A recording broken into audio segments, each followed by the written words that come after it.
Maanta waxaan ka hadlaynaa sida loo helo nambar sireedka ama passwordka uu Wi-Fi-ga leeyahay.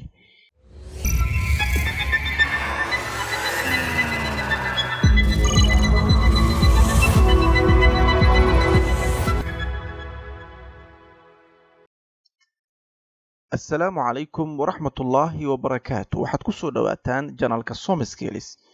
Maanta waxaan ka hadlaynaa sida loo helo nambar sireedka ama passwordka uu Wi-Fi-ga leeyahay.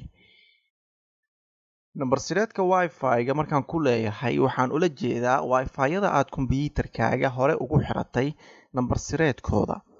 Tusaale ahaan, kombiyuutarkaaga waxaad ku xiratay Wi-Fi oo internetkiisa shaqaynaya. Waxaadna rabtaa in aad isla Wi-Fi-gaas ku xirato mobilkaaga.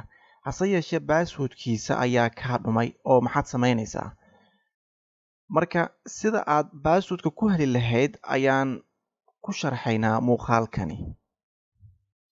Sidoo kale waxaad heli kartaa dhammaan Wi-Fi-yadii hore loogu xiray kombiyuutarkaaga iyo nambar sireedkooda, taasi oo ka dhigan in aysan kaliya ku koobnayn Wi-Fi-ga hadda kugu xiran inaad daatadiisa heli karto. Marka si aan u helno nambar sireedka Wi-Fi-ga, marka hore waxaan soo furanaynaa barnaamijka command prompt la yiraahdo. Sidoo kale waxaad adeegsan kartaa Windows PowerShell. Labadaba waa labo barnaamij oo Windowska ku yimaada oo aan ku shubasho kaa rabin. Si aad barnaamijka u soo furato, qaybta search-ga ayaad magaciisa ka raadinaysaa. Aniga waxaan adeegsanayaa command prompt. Sidaa darteeda qaybta search-ga waxaan ku qorayaa command prompt. Kadibna barnaamijka markuu kugu soo baxo waad soo furanaysaa. Sidoo kale haddii aad PowerShell isticmaalayso, isla wadadaasi ayaad ku raadin kartaa ama aad ku soo furan kartaa. Kadib barnaamijka markuu kugu soo furmo waxaad qoraysaa NetSH oo laga soo gaabiyey Network Shell, waana scripting utility oo command line ahaan loo isticmaalo oo Windowga sida caadiga ah ku yimaada oo wax ku shubasho oo kaara aan ahayn. Kadib markaad NetSH qorto waxaad leedahay space, kadibna waxaad qoraysaa WLAN, kadibna waxaad leedahay space, kadibna waxaad qoraysaa show, kadibna waxaad leedahay space, kadibna waxaad qoraysaa profiles, kadibna waxaad leedahay enter. Enter markaad tiraahdo waxaa kuu soo baxaya dhammaan Wi-Fi-yadii kombiyuutarkaaga hore loogu xiray, taasi oo ka dhigan in dhammaan Wi-Fi-yada kuu soo baxay oo dhan aad passwordkoodii heli karto.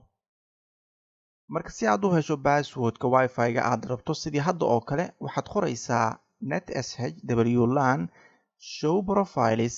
Intaan waa kuwii hore aan u soo qornay, laakiin waxaan raacinaynaa markaan name equal double quotes ayaad furaysaa. Double quoteskaas markaad furto dhexdiisa waxaad ku qoraysaa Wi-Fi-ga aad rabto passwordkiisa inaad hesho magaciisa. Tusaalahaan waxaan ku qorayaa Wi-Fi-ga oo magaciisa iigu qoran Somiskills ayaan ku qorayaa. Kadibna double quoteska ayaan xirayaa.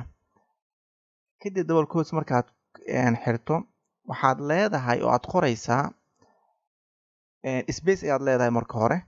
Kadib waxaad qoraysaa key, kadibna waxaad leedahay equal, kadibna waxaad qoraysaa clear, kadib space ayaad leedahay.